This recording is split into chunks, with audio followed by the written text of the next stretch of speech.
I've always believed that the best liars are the ones who practice on themselves first. My wife Nora had turned self-deception into an art form, which made her betrayal almost masterful. Almost. The morning everything unraveled started like any other Tuesday in our pristine suburban hell.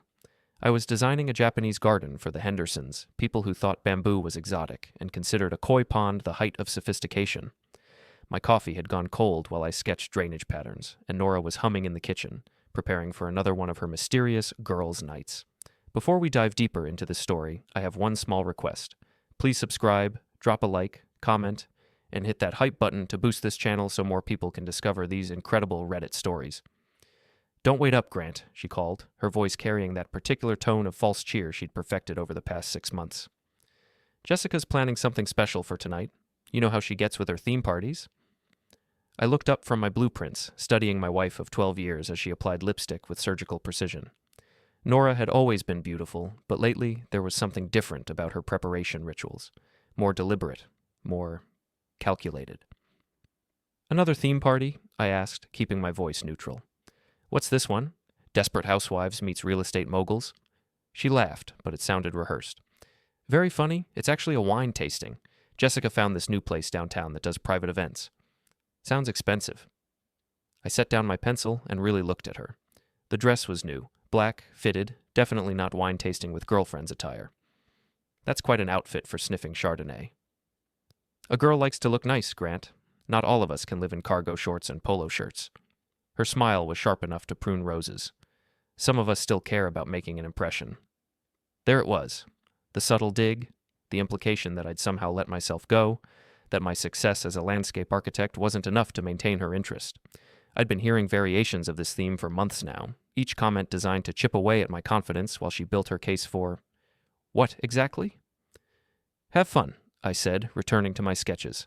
"Try not to let Jessica talk you into any more of her brilliant investment schemes." Nora grabbed her purse and keys, moving with the efficiency of someone who'd rehearsed this exit. "I'll probably stay over at her place. You know how these things go. Too much wine, too much gossip. Better to be safe." She kissed my cheek, her lips barely making contact, and I caught a whiff of expensive perfume. Not the one I'd bought her for Christmas. Something new, something that probably cost more than my monthly plant budget. After she left, I sat in the kitchen for a long time, staring at the lipstick stain on my coffee mug. The house felt different when Nora wasn't in it. Quieter, but also somehow more honest. The walls didn't have to pretend everything was perfect. My phone buzzed with a text from my assistant, Jules. "Henderson project approved. They want to add a meditation garden. Apparently Mrs. Henderson needs spiritual alignment with her landscaping." I typed back, "Of course she does. Bill them for the spiritual consultation fee." Jules responded with a laughing emoji, followed by, "Everything okay, boss? You sound more sarcastic than usual." That was the thing about working with someone for 5 years. They could read your mood through text messages. Jules Martinez was 28, sharp as a tack, and had an uncanny ability to spot bullshit from 3 counties away. If I was going to confide in anyone about my growing suspicions, it would be her, but not yet, not until I was sure.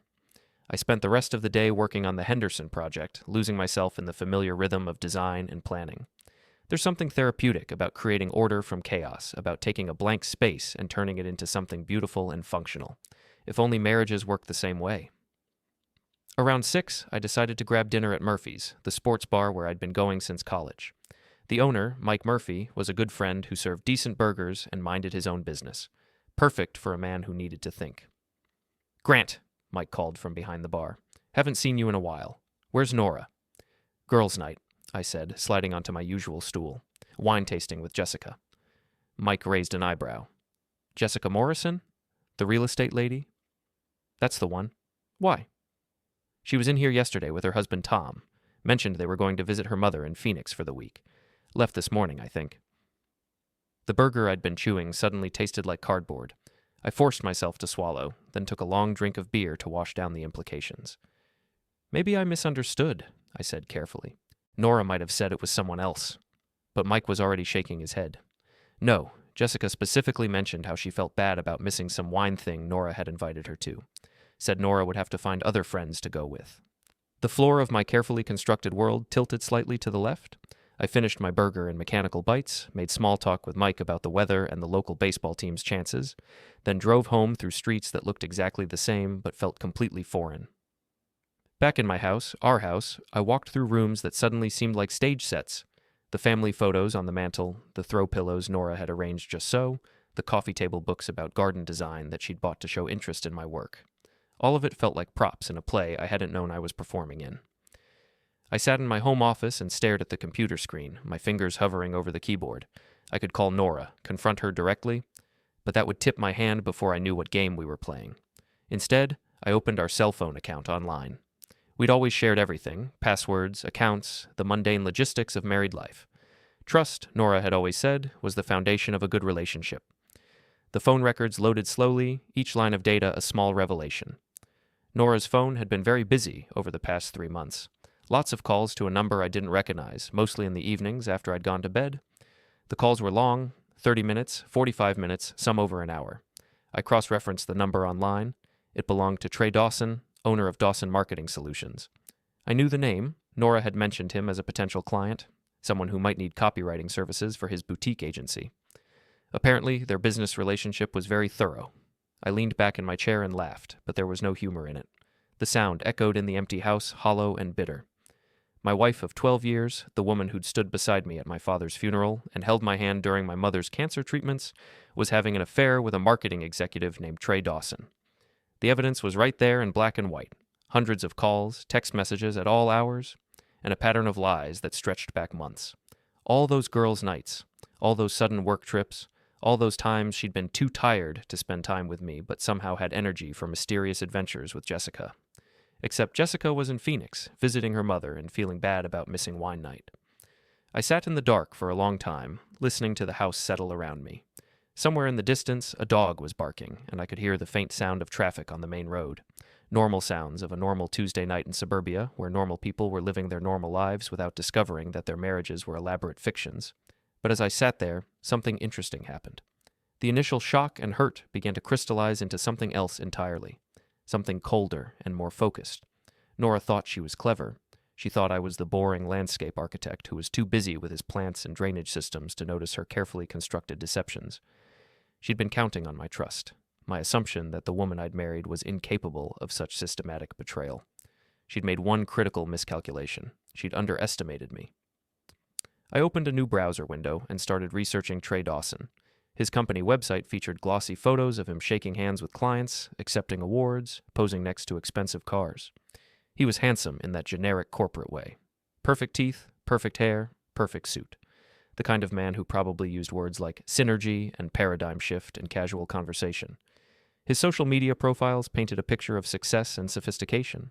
Expensive restaurants, exotic vacations, charity galas. And in several photos, a woman who was definitely not my wife.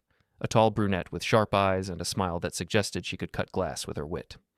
The captions identified her as Whitney Dawson, his wife of 15 years. I wondered if Whitney knew about her husband's extracurricular activities. Somehow I doubted it. Men like Trey Dawson were usually very good at compartmentalizing their lives, keeping their wives safely tucked away while they pursued their adventures. But compartments had a way of breaking down when pressure was applied in the right places. I spent the next hour learning everything I could about Trey and Whitney Dawson. Their address, their social circle, their business connections. Whitney was involved in several charitable organizations and sat on the board of the local arts council. She had her own successful interior design firm and a reputation for being both brilliant and ruthless in business negotiations. In other words, she was not the kind of woman who would take kindly to discovering that her husband was sleeping with a freelance copywriter from the suburbs. By the time I closed the laptop, I had the beginnings of a plan. Not revenge, exactly. That was too crude, too emotional. This would be something more elegant, more thorough. A systematic dismantling of the careful lies that Nora and Trey had built around their affair. I was still awake when Nora's key turned in the lock at 2:17 a.m. I heard her trying to move quietly through the house, her heels clicking softly on the hardwood floors. She paused outside our bedroom door, probably listening to see if I was asleep.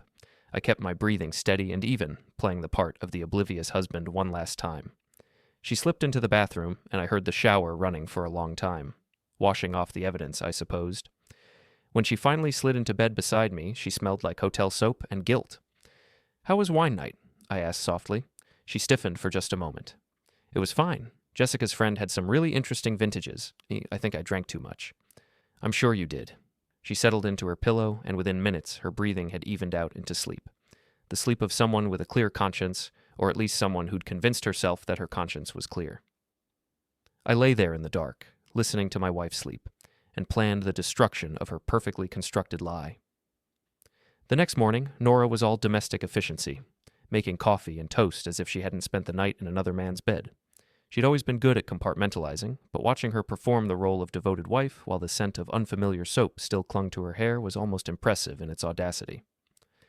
I'm thinking of taking on more clients, she said, buttering her toast with surgical precision. Trey Dawson from that marketing firm has been really happy with my work. He's talking about referring me to some of his bigger accounts. I nearly choked on my coffee. The sheer balls of it, sitting there discussing her affair partner as a business contact while I ate breakfast 3 feet away. That's great, honey. How long have you been working with him? Oh, a few months now. He's very professional, very detail-oriented. She smiled, and I wondered if she practiced that expression in the mirror. I think this could really take my freelance work to the next level. I'm sure it could. I finished my coffee and stood up. I should get going. The Henderson project won't design itself. She kissed my cheek again, the same barely there contact as yesterday. Have a good day, Grant. I love you. Love you too. The words felt like ash in my mouth. At the office, Jules took one look at my face and immediately poured me another cup of coffee. Okay, what happened? You look like someone ran over your favorite rose bush. That obvious? You're wearing 2 different socks, and your shirt is inside out. So yeah, pretty obvious. I looked down at my feet and realized she was right. Navy blue on the left, black on the right. Christ. Rough night, I said. Jules settled into the chair across from my desk, her expression shifting from concerned to serious. Talk to me, Grant. What's going on? I'd known Jules since she was fresh out of college, all enthusiasm and big ideas about sustainable landscaping. She'd grown into one of the most competent people I'd ever worked with, someone who could handle everything from difficult clients to complex irrigation systems with equal skill. If I was going to trust anyone with this mess, it would be her. I think Nora's having an affair. Jules didn't look surprised, which was somehow both comforting and devastating. How long have you suspected? I confirmed it last night. Phone records, lies about where she was, the whole thing. I leaned back in my chair. She's been seeing some marketing executive named Trey Dawson. Apparently it's been going on for months. Shit, Grant, I'm sorry. Are you? You don't seem shocked. Jules was quiet for a moment, choosing her words carefully. I've noticed some changes in Nora over the past few months. The way she talks to you, the way she looks at you, like she's disappointed, I guess. I hoped I was wrong. But you weren't. No, I wasn't. We sat in silence for a while, the weight of the situation settling between us like dust after an explosion. Outside, I could hear the sound of lawnmowers and leaf blowers, the constant background noise of suburban maintenance, of people taking care of their little patches of paradise, keeping up appearances. So what are you going to do? Jules asked. I'm not sure yet. Part of me wants to confront her directly, get it all out in the open. And the other part? I smiled, and it felt like the first genuine expression I'd worn in hours. The other part wants to watch her world burn. Jules raised an eyebrow. That doesn't sound like you. Maybe that's the problem. Maybe I've been too predictable, too trusting. Maybe it's time for a different approach. My phone buzzed with a text from Nora. Working late tonight? Don't wait up. Love you. I showed the message to Jules, who rolled her eyes. Subtle. She's not even trying anymore. It's like she thinks I'm completely oblivious. Well, to be fair, you have been pretty focused on work lately. The Henderson project, the Morrison renovation, that commercial job downtown. You've been putting in 12-hour days. So this is my fault? No, that's not what I'm saying. I'm saying that maybe she's been counting on you being distracted, using your work ethic against you. That stung because it was probably true. I'd always been the type to lose myself in projects, to find satisfaction in solving complex problems and creating beautiful spaces. Nora had encouraged that, had seemed proud of my dedication and success, but maybe she'd also seen it as an opportunity. I need to know more, I said. About this Trey guy, about how long this has been going on, about what exactly I'm dealing with. What do you need me to do? I looked at Jules, this young woman who'd become not just an employee, but a genuine friend over the years. She was offering to help me investigate my wife's affair, to get involved in what could become a very messy situation. You don't have to. Grant. She leaned forward, her expression serious. You gave me a chance when no one else would. You taught me everything I know about this business, and you've always treated me like family. If you need help, I'm here. What do you need me to do? I felt something loosen in my chest, a knot of isolation I hadn't even realized was there. I need to know where she really goes on these girls' nights. I need to understand the scope of this thing. Surveillance? Nothing illegal, just observation. Jules grinned. You know, I've always wondered what it would be like to be a private investigator. That evening, I told Nora I was working late on a proposal for a new client. She seemed relieved, probably because it meant she didn't have to manufacture another excuse for her absence. She left the house at 7:30, dressed in another new outfit that definitely wasn't purchased with my knowledge. Jules picked me up at 8 in her Honda Civic, and we followed Nora's car through the familiar streets of our suburb and into the more upscale part of town. She drove with purpose, taking turns without hesitation, clearly familiar with the route. She's done this before, Jules observed. Many times, apparently. Nora pulled into the parking garage of a luxury apartment complex called The Meridian. Jules and I parked across the street and watched as my wife walked through the lobby like she owned the place. Nice building, Jules said. Expensive. Let me guess, Trey Dawson lives here. Want to find out? Jules had her laptop with her, and within minutes she'd pulled up the building's resident directory from the property management website. Trey Dawson, Unit 847. Monthly rent, $3,200. Marketing must pay well, I said. Or maybe he has other sources of income. We sat there for 2 hours, watching the building, talking about everything and nothing. Jules told me about her boyfriend troubles, and I found myself giving relationship advice while my own marriage crumbled in real time. There was something surreal about the whole situation, like watching a movie of someone else's life. At 10:47, we saw Nora and a man emerge from the building. Even from across the street, I could tell it was Trey Dawson. Tall, well-dressed, confident in the way that comes from never having to question your place in the world. They walked to his car, a silver BMW, and drove off together. Dinner? Jules asked. Probably. We followed them to Chez Laurent, an expensive French restaurant downtown. Through the window, we could see them at a corner table, leaning close together, sharing food and intimate conversation. Nora was laughing at something Trey said, her face animated in a way I hadn't seen in months. She looks happy, Jules said quietly. Yeah, she does. That was the part that hurt the most. Not just the betrayal, but the evidence that Nora was capable of the kind of joy and engagement that had been missing from our marriage. She'd been going through the motions with me while saving her genuine emotions for someone else. We followed them back to the Meridian, where they disappeared into the building again. This time, we waited until after midnight, but Nora didn't emerge. She's staying the night, Jules said. Looks like it. What do you want to do? I sat there in the passenger seat, watching the lights in the windows of Trey Dawson's building, and felt something cold and hard crystallize in my chest. Not anger, exactly, but something more focused, more purposeful. I want to meet Whitney Dawson, Jules looked at me. His wife? His wife. I think it's time she knew what her husband does in his spare time. Grant, are you sure about this? Once you go down that road, there's no going back. I thought about Nora in that restaurant, laughing and radiant, fully present in a way she hadn't been with me in years. I thought about the lies, the careful deceptions, the months of making me feel like I was imagining problems that didn't exist. I'm sure. The next morning, I called in sick to work and spent the day researching Whitney Dawson. Her interior design firm had an impressive client list and a reputation for innovative commercial spaces. She'd been featured in several design magazines and had won awards for her work on a downtown hotel renovation. More importantly, she had a very active social media presence.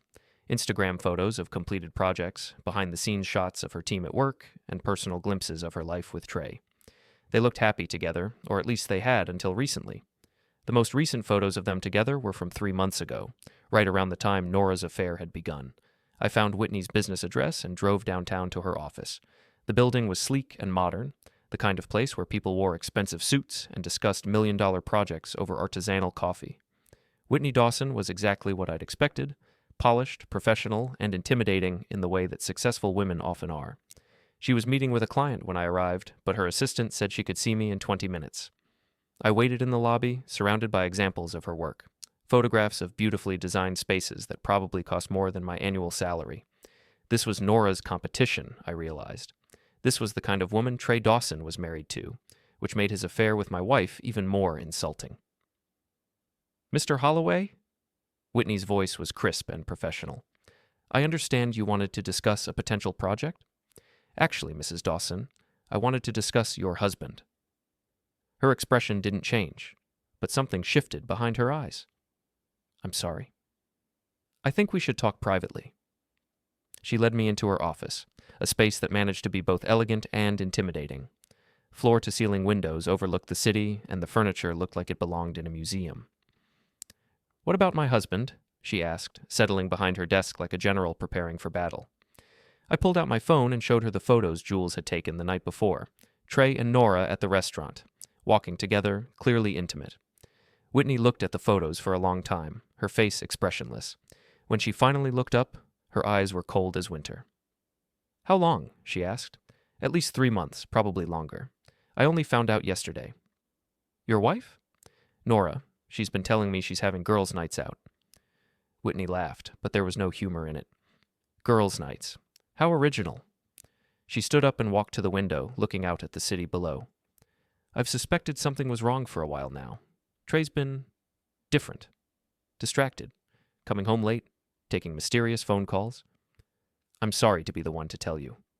She turned back to me, and I could see the moment she made her decision. No, you're not. You're here because you want revenge, and you think I can help you get it. Can you? Mr. Holloway, my husband has been cheating on me with your wife for months, lying to both of us, and apparently thinking he's clever enough to get away with it. Her smile was sharp enough to cut glass. What exactly did you have in mind? Whitney Dawson was not what I'd expected. I'd prepared for tears, denial, maybe even anger directed at me for being the messenger. Instead, I found myself facing a woman who seemed to view her husband's infidelity as a business problem requiring a strategic solution. Tell me everything, she said, settling back behind her desk with the focused attention of someone conducting a client consultation. I laid out the timeline, the suspicious behavior, the phone records, the lies about Jessica, and the wine tastings. Whitney listened without interruption, occasionally making notes on a legal pad. 3 months, she said when I finished. That matches what I've been noticing. Trey started working late more often, taking weekend business trips that didn't quite add up. You didn't confront him? I wanted to be sure. In my experience, accusations without proof just teach people to be better liars. She tapped her pen against the desk. Besides, I've been busy with the Hartwell Hotel project. $60 million renovation. It required my full attention. There was something almost admirable about her clinical approach, even as it made me slightly uncomfortable. This was her marriage we were discussing, but she might as well have been analyzing a budget variance. So what do you want to do about it? I asked. I want them to suffer, she said simply. Not physically, not illegally, but thoroughly. I want their little fantasy romance to collapse under the weight of reality. I'm listening. Whitney opened her laptop and pulled up what looked like a project management spreadsheet. Trey's company depends heavily on referrals and reputation. He's built his brand around being trustworthy, reliable, the kind of man other successful people want to do business with. And adultery doesn't fit that image? Exactly. His biggest client is Morrison Industries. They're very conservative, very family values oriented.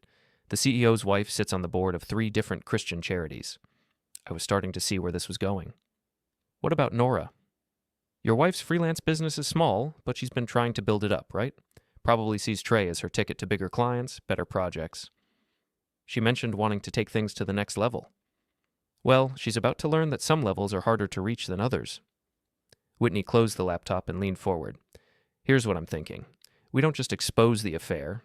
We orchestrate the exposure, maximum impact, minimum legal liability. Over the next hour, Whitney outlined a plan that was both elegant and ruthless.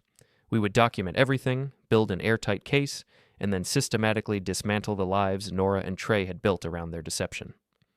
The key, Whitney explained, is to make them destroy themselves. We just provide the opportunities.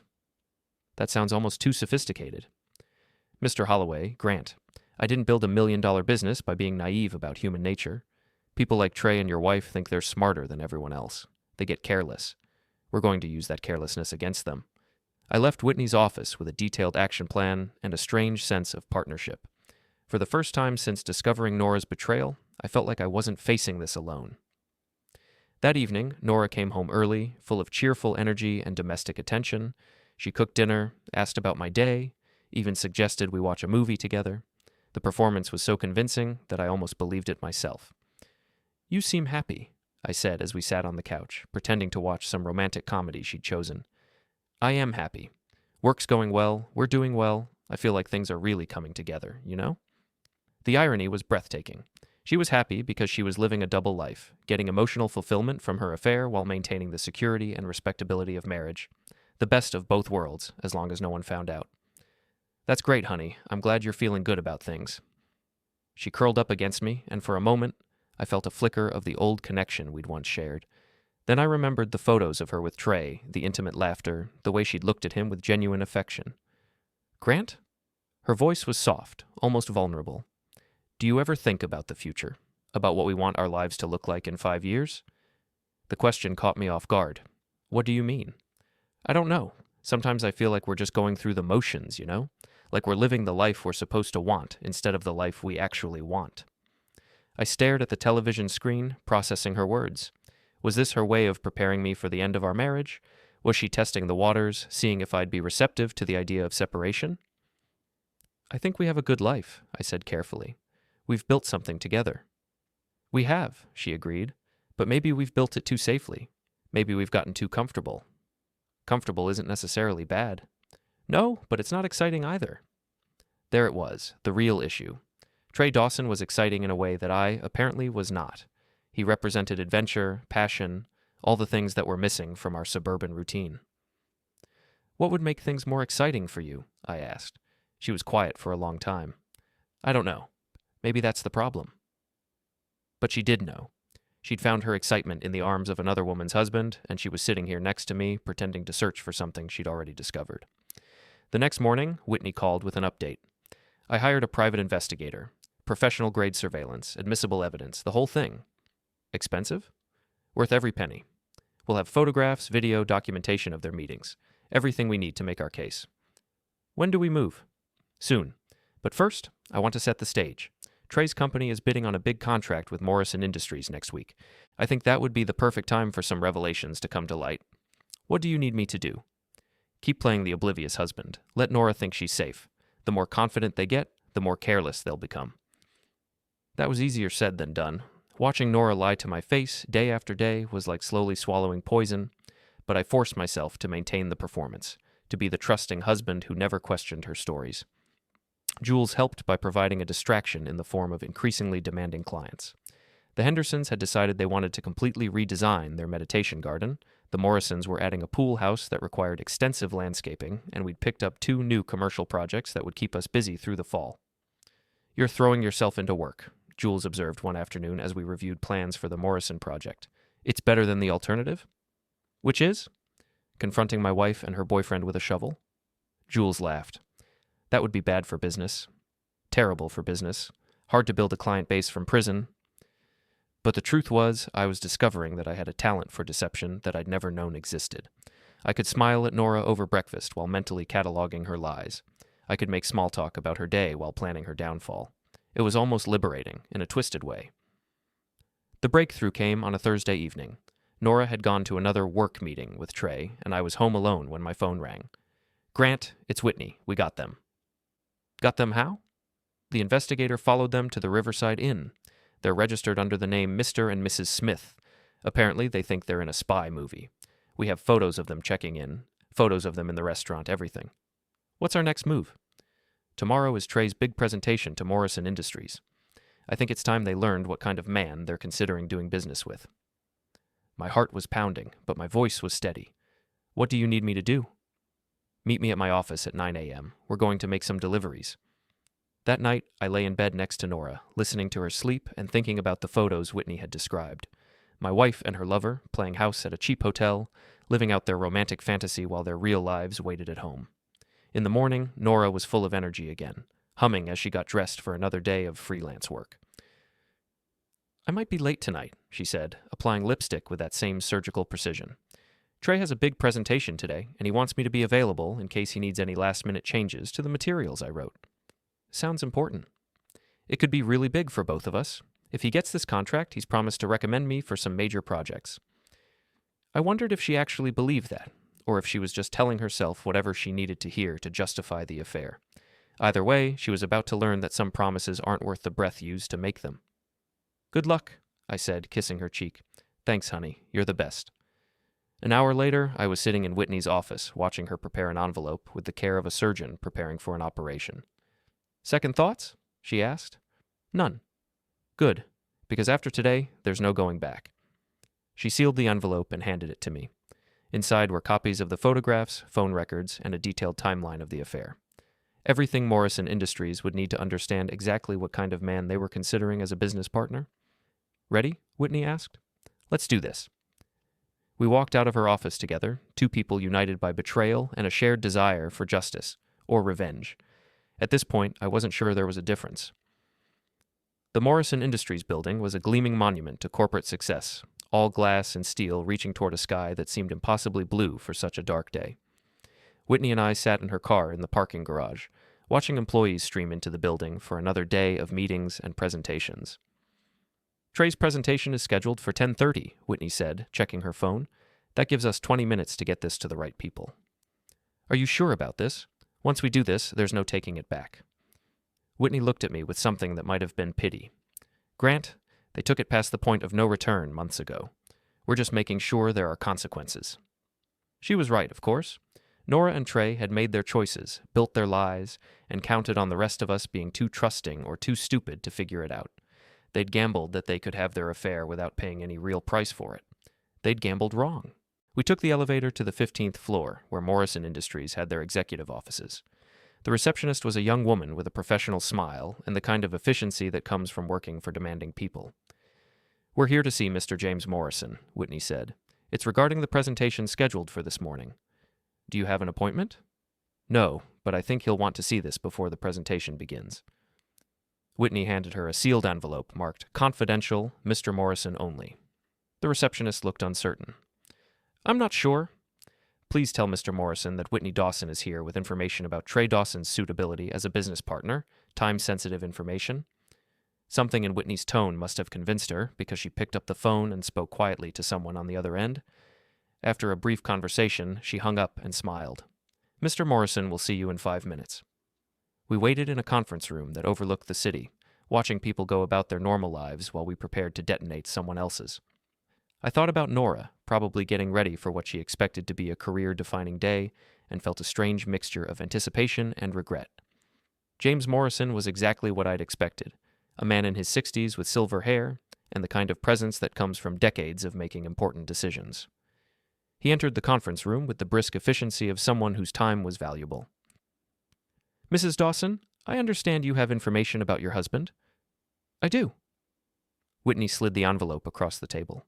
I think you should review this before making any decisions about working with Dawson Marketing. Morrison opened the envelope and spread the contents across the conference table. Photographs, phone records, hotel receipts, a detailed timeline of meetings and lies. The evidence of a 3-month affair laid out with the precision of a legal brief. He studied the materials in silence, his expression growing darker with each revelation. When he finally looked up, his face was stone. This is your husband? Yes. And this woman is? Nora Holloway. She's married to Mr. Grant Holloway, who's sitting beside me. Morrison looked at me for the first time. I'm sorry for your situation, Mr. Holloway. Thank you. How long has this been going on? At least 3 months, Whitney said. Possibly longer. Morrison gathered the materials and slid them back into the envelope. I appreciate you bringing this to my attention. Morrison Industries values integrity above all else in our business relationships. What about the presentation? I asked. There won't be a presentation. Morrison stood up. I'll have my assistant call Mr. Dawson and cancel the meeting. We won't be doing business with his company. We left the building in silence, walking through the parking garage like mourners leaving a funeral. In a way, I supposed we were. We just eliminated Trey Dawson's biggest business opportunity and possibly his entire career. How do you feel? Whitney asked as we reached her car. Honestly, I'm not sure. It gets easier. Does it? No, but you get better at pretending it does. We drove back to Whitney's office, where she had more envelopes prepared. Over the next 2 hours, we visited 3 more of Trey's major clients, delivering the same evidence and watching the same expressions of disgust and disappointment.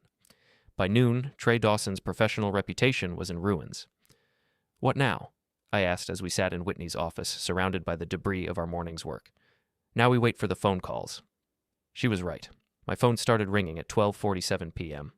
Grant? Nora's voice was tight with panic. Something terrible has happened. Trey's presentation was canceled, and he's saying people are spreading lies about him. What kind of lies? I don't know, but he's really upset. He thinks someone is trying to sabotage his business. I almost laughed. The complete lack of self-awareness was breathtaking. They'd sabotaged themselves with their lies and betrayals, but somehow it was easier to believe in mysterious enemies than to accept responsibility for their actions. That's awful, honey. I'm sure it will work out. I hope so. This could really hurt both of our careers. I'm sure everything will be fine. But everything was not fine. Over the next 3 days, Trey lost 4 major clients and had 2 more put their contracts under review. Word was spreading through the business community about his character issues, and companies that valued their reputations were distancing themselves from the scandal. Nora was collateral damage. The clients Trey had promised to refer to her suddenly weren't returning her calls. The big opportunities she'd been counting on evaporated as Trey's network turned against him. She tried to hide her growing panic, but I could see it in the way she checked her phone constantly, in the tightness around her eyes, in the forced brightness of her voice when she talked about work. It's just a temporary setback, she said over dinner on Friday night. These things blow over. Of course they do. Trey thinks maybe we should lay low for a while, let things settle down. That sounds smart. She was still lying, still trying to maintain the fiction that her relationship with Trey was purely professional. Even as their world collapsed around them, she couldn't bring herself to tell me the truth. That weekend, Whitney called with an update. Trey's been asking around, trying to find out who's behind the smear campaign. He's convinced it's a business rival. Has he figured it out? Not yet, but he will eventually. Men like Trey always underestimate women, but they're not completely stupid. What's our next move? I think it's time for a more direct approach. Monday morning, I was working in my office when Jules burst through the door with an expression of barely contained excitement. Grant, you need to see this. She handed me her phone, which was open to Facebook. Whitney had posted a long, detailed status update about her marriage, her husband's affair, and her decision to file for divorce. She'd tagged Trey in the post and included several of the photographs from the private investigator. The post had been shared 47 times in the past hour. Holy shit, I said. It gets better. Look at the comments. I scrolled through dozens of responses from friends, family members, and business associates. The overwhelming sentiment was support for Whitney and disgust for Trey. Several people had shared their own stories of his inappropriate behavior at business functions and social events. My phone rang. Nora. Grant, I need to come home right now. Something terrible has happened. What's wrong? I can't explain over the phone. I'm leaving work now. She arrived 20 minutes later, her face pale and her hands shaking. She'd been crying, and her carefully applied makeup was streaked and ruined. Trey's wife found out, she said, collapsing onto the couch. She posted everything on Facebook, photos, messages, everything. I sat down beside her, playing the role of the concerned husband one last time. Found out about what? She looked at me with something that might have been surprise. About us? About the affair? Finally. After months of lies and deception, she was telling me the truth. I should have felt relief or vindication or something approaching satisfaction. Instead, I just felt tired. How long? I asked. 3 months, maybe 4. I don't know, it just happened. It just happened. Yes, we were working together, and there was this connection, and one thing led to another. One thing led to another. She looked at me sharply. Why do you keep repeating what I'm saying? I'm trying to understand how my wife accidentally fell into bed with another man. It wasn't like that. What was it like? She was quiet for a long time, staring at her hands. He made me feel alive again, Grant. Like I was interesting, like I was worth pursuing. When was the last time you looked at me like I was the most fascinating person in the room? When was the last time you gave me the chance? What's that supposed to mean? It means you've been emotionally unavailable for months, Nora. Distant, secretive, going through the motions. I thought there was something wrong with me, something I was failing to give you. There was. The words hit like a physical blow. Excuse me? You stopped seeing me, Grant, really seeing me. I became part of the furniture, part of the routine, work, dinner, television, bed, the same thing every day. So you decided to fix that by sleeping with someone else. I decided to fix that by finding someone who appreciated me. I stood up and walked to the window, looking out at the garden I'd spent years perfecting. Every plant, every stone, every element carefully chosen and placed to create something beautiful and harmonious. All that work, all that attention to detail, and it could still be destroyed by one careless moment. What do you want, Nora? I want to fix this. I want to make it right. How? I'll end it with Trey. I'll do whatever it takes to save our marriage. I turned around and looked at my wife. Really looked at her. For the first time in months. She was beautiful, even with her makeup ruined and her eyes red from crying. She was also a stranger, someone who'd been living a double life while I slept beside her every night. It's too late for that. Grant, please. I made a mistake, but it doesn't have to destroy everything we've built. You didn't make a mistake, Nora. You made a choice. Hundreds of choices, every day for months. Every lie, every deception, every night you spent with him while I worried about what was wrong with our marriage. I can change. Maybe you can, but I can't. What does that mean? I walked to my desk and pulled out a folder I'd prepared that morning. Divorce papers, already filled out and ready for signatures. It means I'm done. She stared at the papers like they were written in a foreign language. You can't be serious. I've never been more serious about anything in my life. Grant, we can work through this. Couples survive affairs all the time. Some couples do. We're not going to be one of them. She stood up, the papers still in her hands. This is because of Whitney, isn't it? She's turned you against me. Whitney didn't turn me against you, Nora. You did that all by yourself. You've been talking to her. We've become friends. Turns out we have a lot in common. The realization hit her like a physical blow. You knew before today. I've known for a week. A week? And you didn't say anything? I was waiting for you to tell me the truth. I thought maybe after 12 years of marriage, you might find the courage to be honest with me. So this is all some kind of test? Some kind of game? No, Nora. This is the consequence of your choices. She threw the papers at me, and they scattered across the floor like fallen leaves. You bastard! You self-righteous bastard! I'm not the one who had an affair. No, you're just the one who's been planning his revenge while pretending to be the loving husband. She wasn't wrong. I had been planning, calculating, orchestrating. But I'd learned from masters, from her and Trey, who'd spent months doing exactly the same thing. Sign the papers, Nora. Go to hell. She stormed out of the house, slamming the door behind her. I stood in the sudden silence, surrounded by divorce papers and the wreckage of my marriage, and felt something I hadn't experienced in months. Peace. The next 2 weeks passed in a blur of legal consultations, paperwork, and the strange logistics of dismantling a 12-year marriage. Nora had moved in with her sister temporarily, leaving behind a house that felt both empty and somehow more honest without her presence. Whitney and I had become unlikely friends, bonded by betrayal and a shared appreciation for thorough planning. She was handling her own divorce with the same systematic precision she brought to her design projects, dividing assets and untangling lives with professional efficiency. How are you holding up? She asked over coffee one Thursday morning. Better than I expected. You? Same. I think I'm actually relieved. Living with someone you can't trust is exhausting.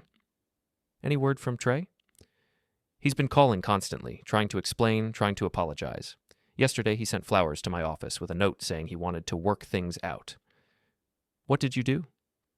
I had them delivered to the lobby of his apartment building with a note saying they were from his other woman. Let the neighbors draw their own conclusions. I laughed, and it felt good. You're vicious. I'm thorough. There's a difference. Whitney was right about being thorough. Over the past 2 weeks, she'd systematically destroyed what remained of Trey's professional network, ensuring that every potential client knew about his character issues. His marketing firm was hemorrhaging money, and rumors suggested he was considering bankruptcy. What about Nora? Whitney asked. She's been staying with her sister, trying to salvage her freelance business.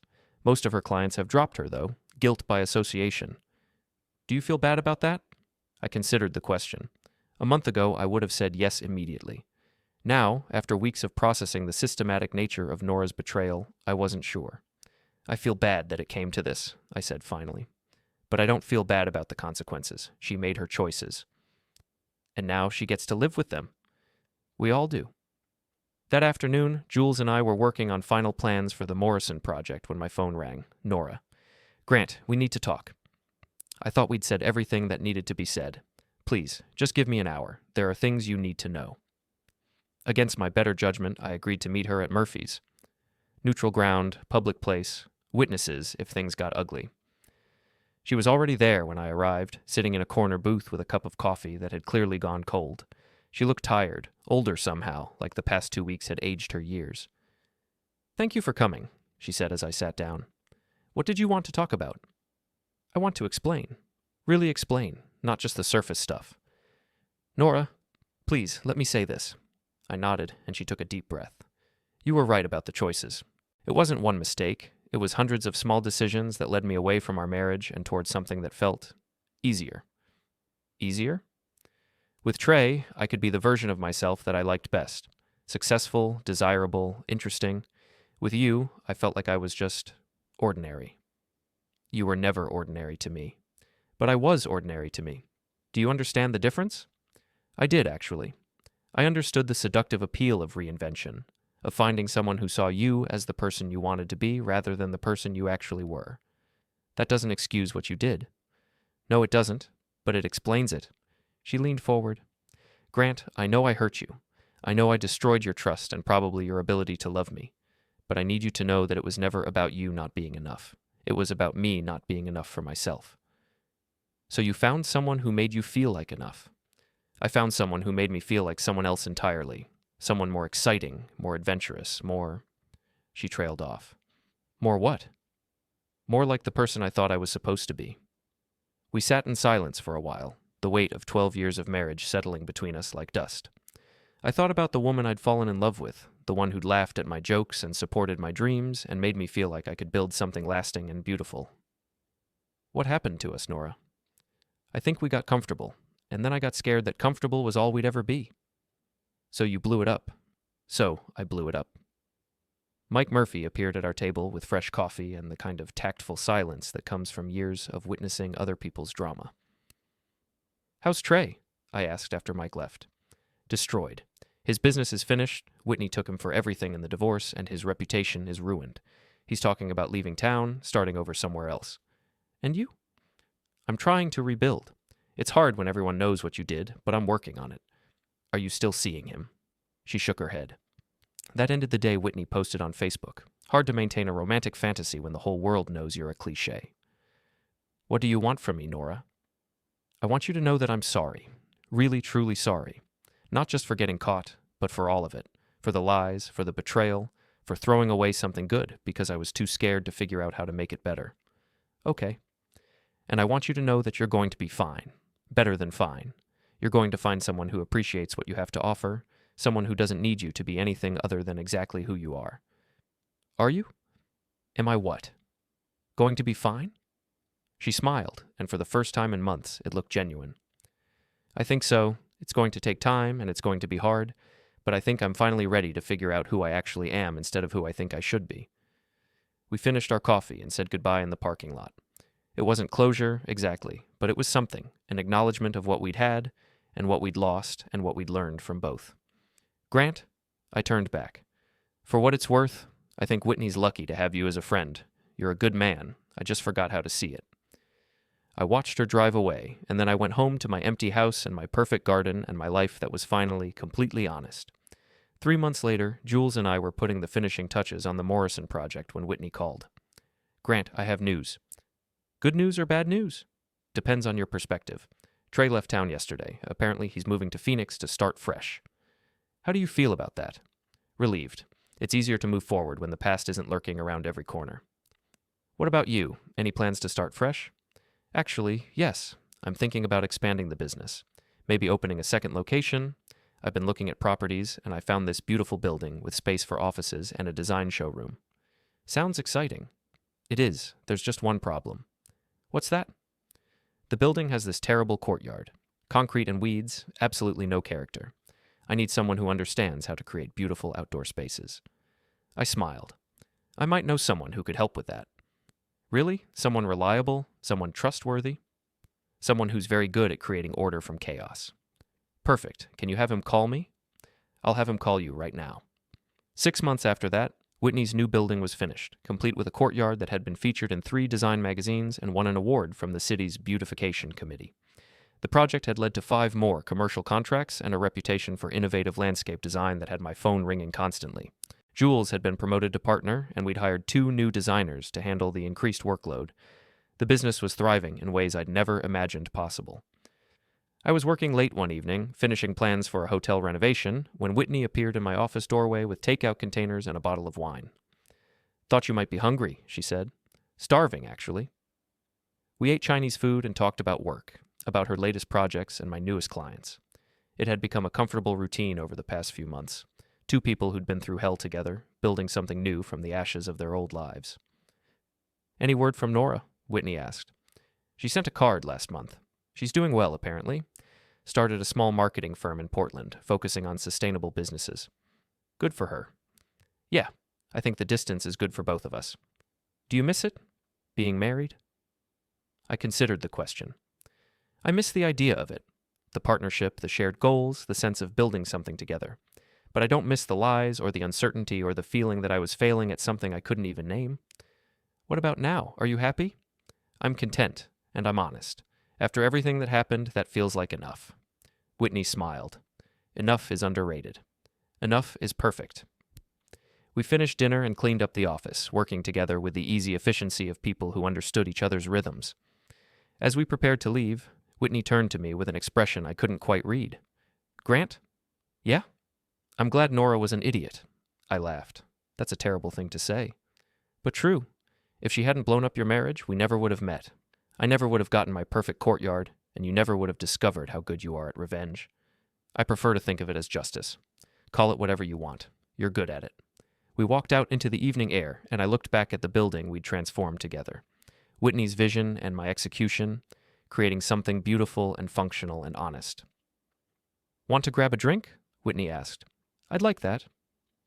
We walked toward downtown, two people who'd survived betrayal and discovered that sometimes the best revenge is simply living well. Behind us, the courtyard fountains sparkled in the evening light, and the carefully planted gardens released their subtle fragrances into the night air.